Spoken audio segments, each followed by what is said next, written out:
Hi, I'm Mara Webster with In Creative Company, and today I'm thrilled to be talking to the wonderful Ike Barinholtz all about the studio. And one of the first things that I wanted to talk about is the fact that Seth Rogen was writing this part for you and actually pitched the idea of being in this show and playing Sal Saperstein before you even had a chance to read scripts. And you said yes immediately, of course, with your history together. But I was interested in how then when you got the scripts, you started to really see the way that they had crafted this character very specifically to you, and if there were details that you Mhm. found in that regard. Oh yeah. I mean, there's certain people you just say yes to whatever they're offering, and Seth is one of those guys. And they really wrote such a great opening scene for Sal. Like kind of in the space of 45 seconds, you see he's got a big ego, he's slick, he likes to party, he likes to schmooze with the movie stars like Pedro Pascal. And he thinks he's going to get the job, and he's best friends with Matt. So right away on the page, I was like, okay, they really those guys know how to write for me. And yeah, it just felt like it was very much in my zone. And as the scripts kept coming, they kept just getting funnier and richer.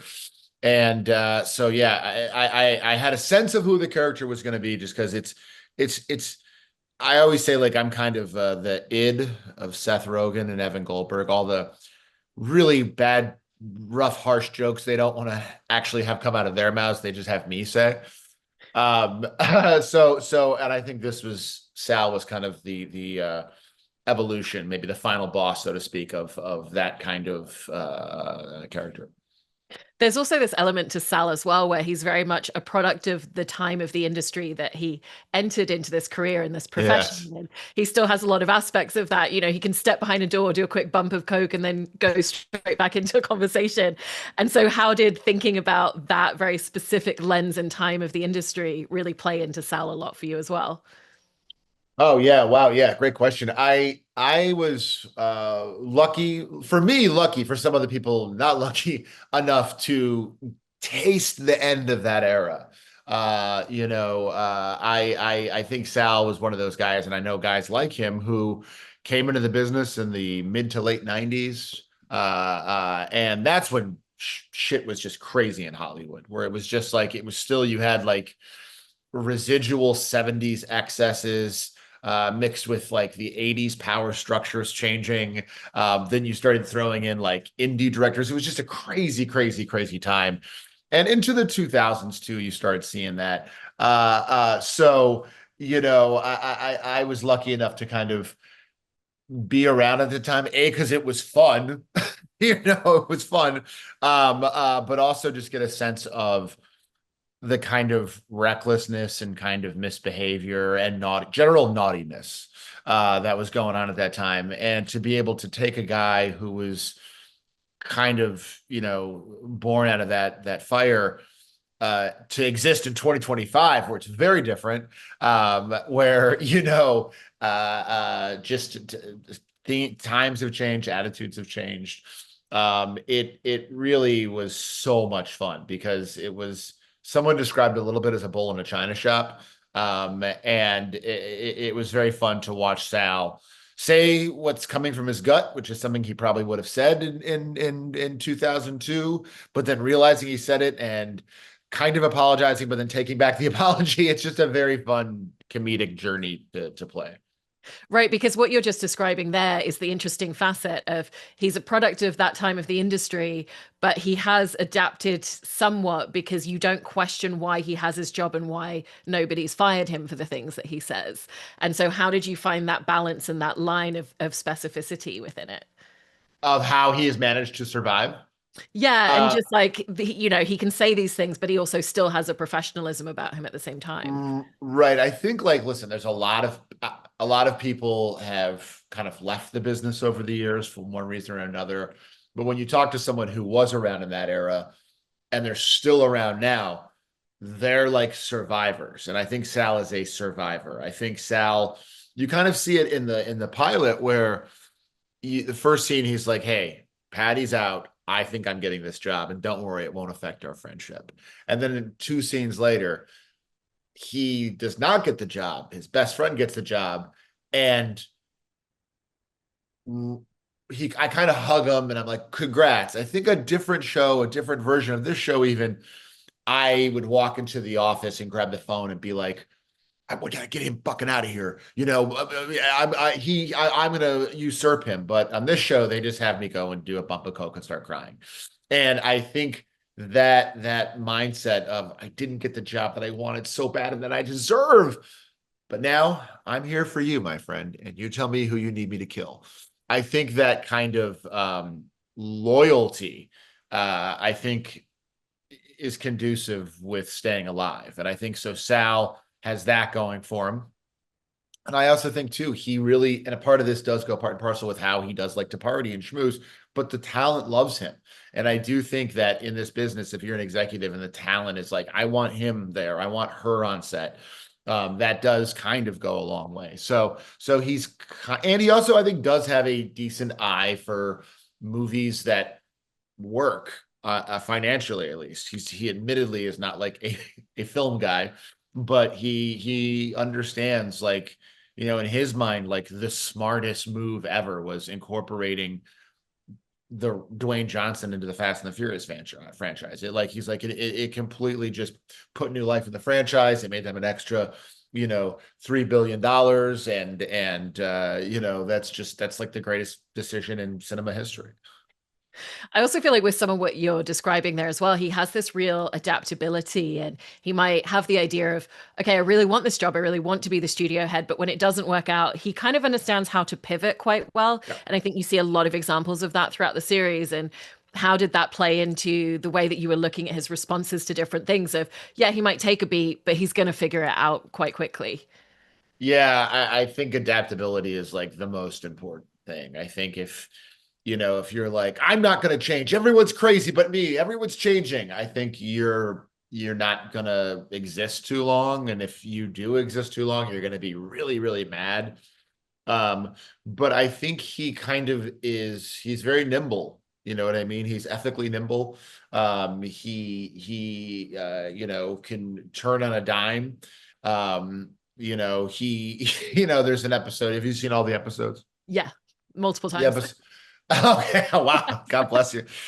The episode where they're trying to cast the Kool-Aid film. Yeah. No spoilers, but that's an episode in particular where it's him just getting battered by where he perceives society is at right now, and constantly saying something and constantly recognizing that could get him in trouble and saying, no, I didn't say that. So I think he is able to adapt, even though sometimes it makes him a little crazy. And that is exactly why he gets to like hang out with Zac Efron. You know what I mean? Because he's able to exist within the system while complaining about it to the right people. And he's self-aware enough to understand, and I think all of these characters are, that if something doesn't go right and it isn't successful, that all of their jobs could be on the line at any moment based on anything that they're doing. And does that give you a kind of natural place to find a lot of the tension that exists with all of these characters, because they're all coming at a lot of this decision making from a place of internal fear often? Yeah. I mean, that's a very good recipe for funny scenes. It's just if the characters are constantly panicked, if, and that really is like the reality of Hollywood now, is that people are panicked. They want to figure out a way to make the most amount of money and still make a good movie, which is, as we see in the show, can be very difficult sometimes. But I do think that like when you throw him and uh, Han and Seth and Chase, I'm using the actors' names. You put them all in a room, and like you said, all of them could have all their stuff in boxes within 3 hours. And so watching them just kind of sizzle and be like, oh my God, what are we gonna do, is just naturally funny. Like I'm just funny when I'm the most stressed out. Seth Rogen is just his funniest when he's just like super stressed out. So I think they just kind of, Seth at one point said, when we were talking about the show, and he was like, and then we're going to, we're going to do a scene at the John Lautner Silver Top House, which is where they did The Oner, which is kind of this beautiful, famous home in LA. And we want to go to the, Musso and Frank's. He's like, it's going to be uh, stressed out people yelling at each other in beautiful locations. And there's something about that just really feels it's just pleasing for me to watch. You know what I mean? And that episode in episode two, I think also goes back to what you were describing with Sal and his relationships with talent. And, we see that he just has kind of a natural understanding of how to step onto set in a way that Matt doesn't necessarily have as much as him. And how did you want him to just feel very comfortable and very at ease and to kind of be able to cycle into that very smoothly for himself? Yeah, I mean, there are some executives who are incredible at visiting set. Um, and there's actually one guy in particular who I've worked with. I've done several movies with him. He's an executive, and he has like the best possible way of coming to set, which is he doesn't show up. He's not there the first thing, when everyone's still like tired. He shows up a couple hours into the process where you're warm.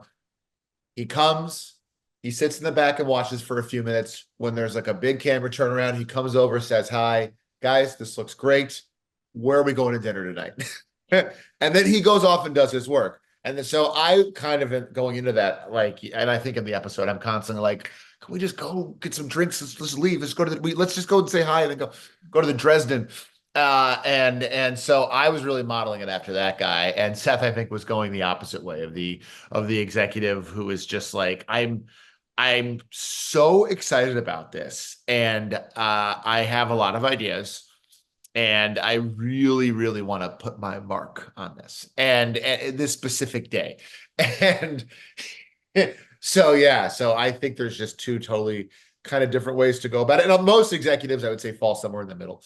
But that episode in particular, Seth was making me laugh so hard. Like, there's like a scene when they kind of move us to like the kind of Airsets Video Village over there, and he's like, "This is terrible. I want to be over there." And he kind of starts walking over. I remember like pulling him like hard as I could. And he's like breaking away from me because he's so excited to share his opinions. So yeah, that one that definitely felt true to life. It's such a great episode though, and the filmmaking and the directing on that episode is so beautifully done. And I wanted to talk about that a little bit from your perspective as an actor, because the way that it sounds like it would work is that you would be on location and you'd kind of be blocking and choreographing and rehearsing for several hours during the day, because the whole episode takes place at magic hour at the end of the day. So that's the only time that you could shoot. And Yeah. how did being able to step into the location and have that really intensive rehearsal process literally every single day in a way that never happens in television really Right. make it a very different experience? Yeah, it was incredible. It was incredible. It was, normally you go and you do like a blocking rehearsal and then you rehearse it once, maybe twice if it's a big complex scene, maybe a little bit more, but most scenes. But this was yeah, we would rehearse all day. And it's an incredible house. It's just an architectural marvel. And so you're in this incredible place and you're just doing the same thing over and over again. But every rehearsal, something changes, right? That line, say this instead. I'm gonna improvise this. Hey, actually, that camera move, we're actually gonna kind of open up this way. So it never gets boring. It never gets boring. You're very into it, and it is kind of leading up to the moment. You got about, oh God, 90 minutes to shoot, you know, 7 takes, 8 takes, with a lot of cars moving up and hill. It was wild. But it really let us get dialed in. And yeah, like when the time came, we shot really hard because the most important thing was like you didn't want to go home and not get the shot. And I got to tell you, one day we went home and we did not get the shot. And it was very crushing.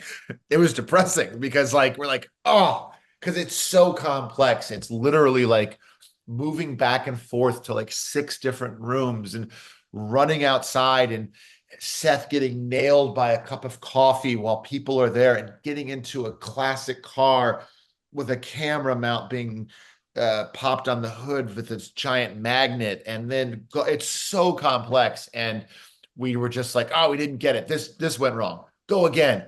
Oh, we didn't get it. This went wrong. Fuck, the sun's coming down. Okay, we're gonna get this one. We're gonna get this one. Oh shit, we didn't get it. So you drive home and you're just like, oh man, that was a bummer. But you come back the next day and you get it. And so it was exhilarating. That week was exhilarating. We were really all in it together, Sarah, Polly, and Catherine, and then Seth and I were just really, really credibly. So yeah, it was a miracle that they pulled it off, and I was really glad to see that people loved it so much because it was hard. And obviously, that episode is much, much longer sequences and takes because the whole episode's about four different sections broken Yeah. down. Um, but in shooting the other episodes, I know you've all talked very specifically about there was the space to improv, but you also had to make sure that it was going to land because otherwise you've messed up the Oh yeah. take. And so with episode two, did you find that you all pulled back from the idea of improvising a bit more? Because obviously, if you mess up the take or something doesn't quite work when you try it out, it's a much bigger implication than it would have been in any of the other takes and episodes. You know what? It's funny for that one. There's so much movement, and it's one thing if you're in a scene in like Matt's office with four of us and the camera's moving and blah blah blah, and you just start kind of throwing out a lot of lines.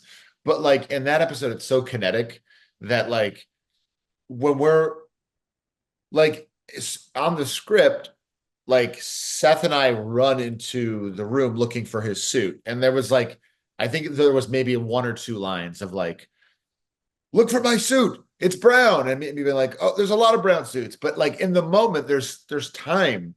And like, so like Seth is like, it's Bruno Cucinelli. And I'm like, what cut? What style? Is it 3P? You know what I mean? So like there's so much kind of time to be running around and jumping in cars and stuff, that episode probably actually strangely had more improv than most other episodes. But like for instance, in the moment where like the camera's coming around and it's hitting Sarah, Polly, and O'Hara and me and Seth as we're watching the take, had I thrown out like a little bit like, oh man, this takes bad, like whatever, like Seth would have had me killed.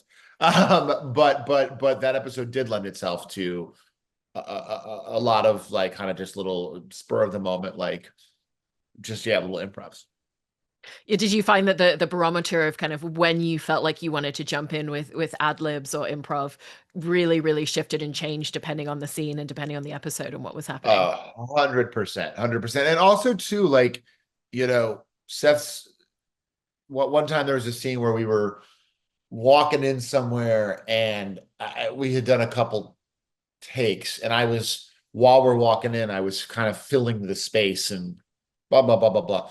And one point Seth goes, you know what? I think in this scene, I think it's just going to literally be like music carrying us, and so don't even say anything, because if there's going to be like music playing and we're walking in and we can see your jaw moving and talking, it's going to look like weird. It was basically like a super polite and technical way to tell me to shut up.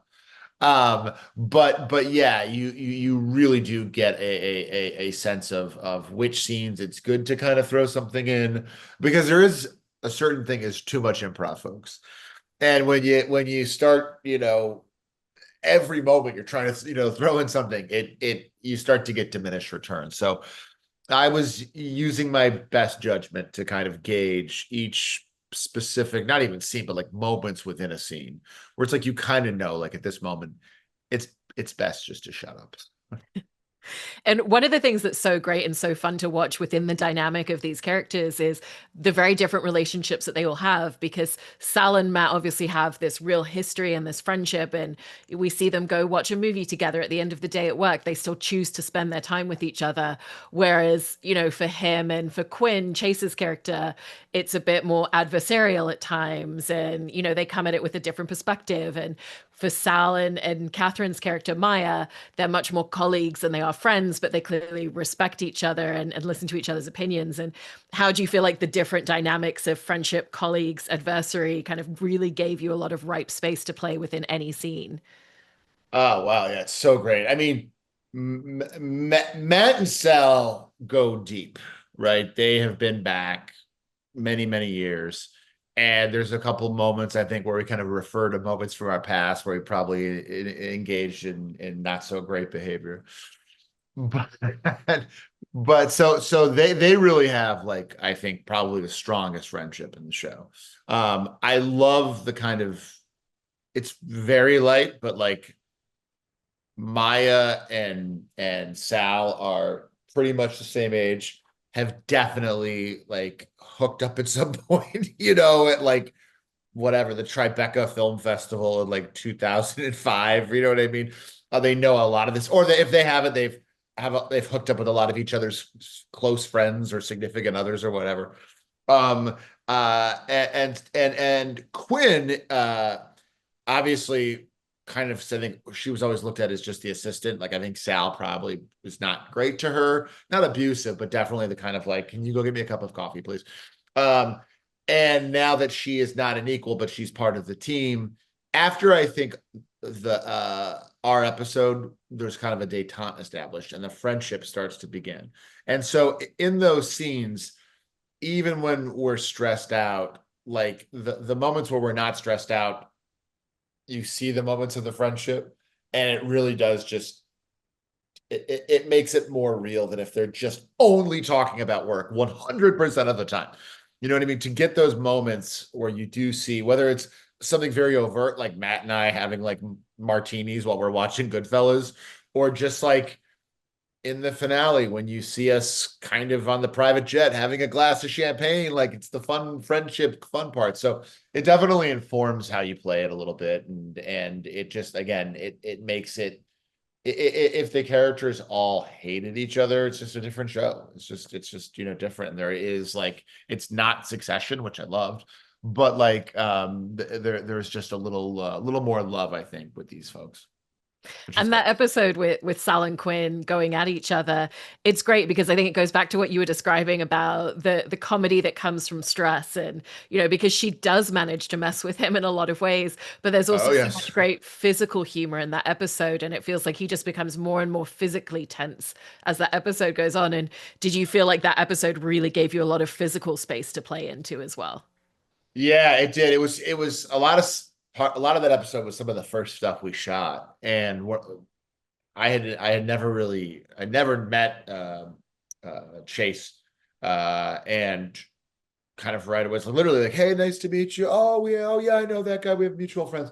And then like an hour later, I'm like in her face, and I'm like, "You are a loser!" And again, she really did kind of get in my craw, and Quinn did, and I am very gesticulative. Like I'm very like just very physical. You can see if I'm in kind of tired or in a bad mood, I'm just kind of like this, you know what I mean? And then otherwise I'm kind of moving around. So there was that episode really kind of I think laid a really great baseline for Sal because it really kind of it really let me like start to explore different physicalities to him that I think really help him out later in the episodes, like in the Golden Globes episode, like in the finales, he's like, he's taken a lot of substances and there's a lot of like,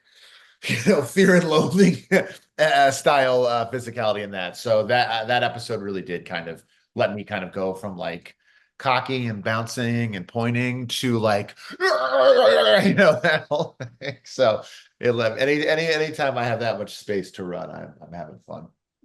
And the Golden Globes episode that you just mentioned is so great because ultimately the premise becomes Adam Scott thanks him for when he wins his Golden Globe and is like, we go way back. Thank you so much, Sal Saperstein. And then Gene Smart's thanking him, and every single person that wins starts thanking him as a bit. And I just love all the different responses and reactions because the first one, it's someone that he knows, and then it becomes this very random, unexpected thing. And then he kind of really settles into almost like an expectation of like, yeah, everybody's thanking me. And he's getting all the adulation that Matt really wants to be able to get for himself without even trying as well. And so, how did you find the different reactions and the way that he kind of like gradually just kind of gets a little bit more in his britches as the episode goes on?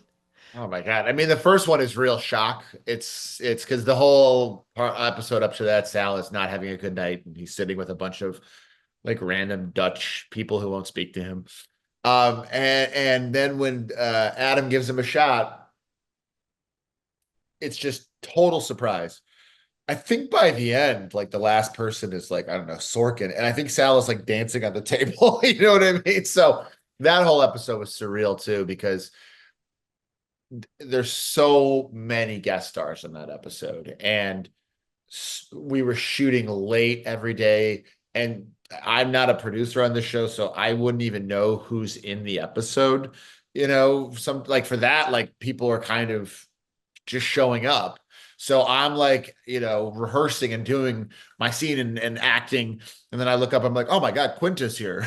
You know what I mean? Like, oh, whoa, is that Anthony Starr? They got Homelander. You know what I mean? So it was that episode was just surreal to shoot. And yeah, like I told you, if someone actually wins an actual Golden Globe and thanks Al Saperstein, that would be better than winning any award or any accolade you could ever hope for. There's also these aspects that come into play with Sal where he kind of becomes Matt's proxy for delivering bad news because Matt doesn't want to have to damage those relationships. And it feels like it's kind of a newer space for Sal to have to be the bad guy. I think the Ron Howard episode, we really see that where he has to go fake that he's got a dead cousin called Ronaldo that just passed away and ends up being the one physically holding Ron Howard back from attacking Matt later on. What was the space that you kind of found for Sal in terms of having to step outside of his comfort zone and having to suddenly give notes or give feedback and do things that push him outside of his comfort zone in that way? Oh, I think the second he goes outside of his comfort zone, it becomes a disaster. Like he is the one who gives the good news. And to have to go in, he instantly tells like the dumbest lie. Like he literally is trying to come up with a name and then comes up with the name of the man he's looking at. And then is so swayed by Ron that he has to go back to his boss and be like, I can't do it. And I'm also crying. So it's like he is not good at that part of it. Like he is very used to like we said, like going and glad handing and being the guy to go to set and make everyone laugh and kiss everyone's ass in the meeting. But going and telling a living legend that his his movie is bad is he's not wired for that, and he completely malfunctions. It's so great as well with the fact that you have Ron Howard, you have people like Sarah Polley, you have Martin Scorsese, and so many of these amazing directors who've also acted as well. And did that really make a difference in terms of the way that they were able to step on set and the way that you were able to work alongside them as scene partners because they just intrinsically know how to step into that world? Yeah, they're even the guys who don't act a lot, like Parker Finn, who directed the Smile films. Jeez. He's not an actor by any stretch of the imagination, but he knows exactly like what to do and how this stuff works. When you get actor directors who are also great actors, that's when it gets crazy. Like Olivia Wilde is so good in this show. Like she had just one episode, the film noir episode, and they she's been playing herself like going crazy, which is like a tough thing to do. And she is so like I'm obsessed with her. She's such a good actor, and she just absolutely destroyed it. And her understanding like timing and like knowing that like this scene, if she suggests this on the blocking, it will be better is like invaluable, but it's also just the performance level was just so ridiculous. But yeah, and then you also get like guys like Marty and Ron Howard who have acted, but it's not their main thing anymore. And they come in and they're just like ready to have fun and go nuts. And like Marty's improvising and like it's hilarious. And Ron Howard takes his hat off and throws it at, as Seth said, he weaponized his most famous feature. So having the directors come in and Zoe Kravitz too, Jesus God, like I loved her movie and I can't wait to see like what movie she makes now, but to have her show up and just play like this psychotic version, drugged out version, was so funny. So I love the directors, and I hope if we're lucky enough to get a season two, we can get a bunch of other greats to come in. I hope so too. It's such a fantastic show and it's so phenomenal. And I love this character that you've created. So thank you so much, Ike. And I'd also like to thank Sal Saperstein. That is honestly all I'm looking for in this world is not recognition for Ike Barinholtz, but recognition for South Saperstein. That's it.